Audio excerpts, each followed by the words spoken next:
কোরআনের শুরুতেই আল্লাহ আমাদের দেখিয়েছেন কে আসলেই তার দিশা পাবে আর কে হারিয়ে যাবে অন্ধকারে। আজকের আলোচনায় আমরা জানব হেদায়েতের আসল চাবিকাঠি আর সেই বিশেষ গুণগুলো যাদের জন্য আল্লাহ খুলে দেন সঠিক পথের দরজা। চলুন শুরু করি সূরা আল বাকারা আয়াত 1 থেকে 5-এর তাফসীর। শুরু করছি আল্লাহর নামের সাহায্য কামনা করে, যিনি অত্যন্ত দয়ালু, অতি মেহেরবান।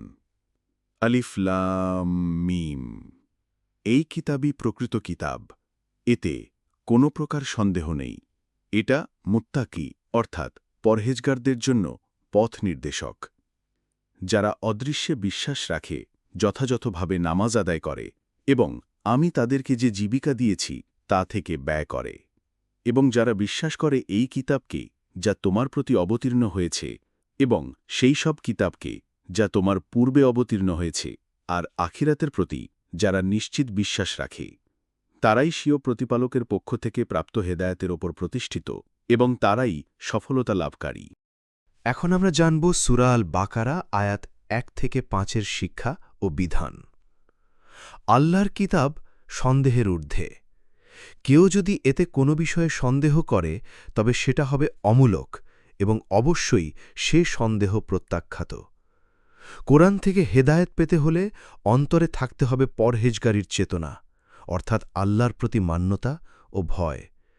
যারা ঈমান রাখে, নামাজ আদায় করে এবং আল্লাহর পথে ব্যয় করে, তারাই হল প্রকৃত মুত্তাকি বা পরহেজগার।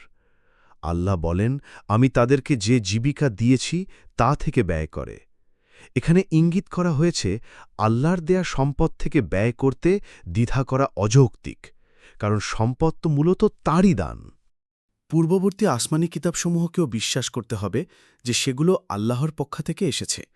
তবে মনে রাখতে হবে, সর্বশেষ কিতাব কুরআন নাজিল হওয়ার পর পূর্ববর্তী কিতাবসমূহের বিধান রহিত হয়ে গেছে, তার উপর সেগুলো বিকৃতও হয়েছে।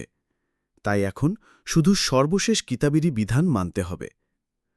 যাদের মধ্যে ঈমান ও আমল আছে তারাই সফলকাম। এখানে বোঝানো হয়েছে সফলতার আসল মাপকাঠি হল ঈমান ও আমল, অন্য কিছু নয়।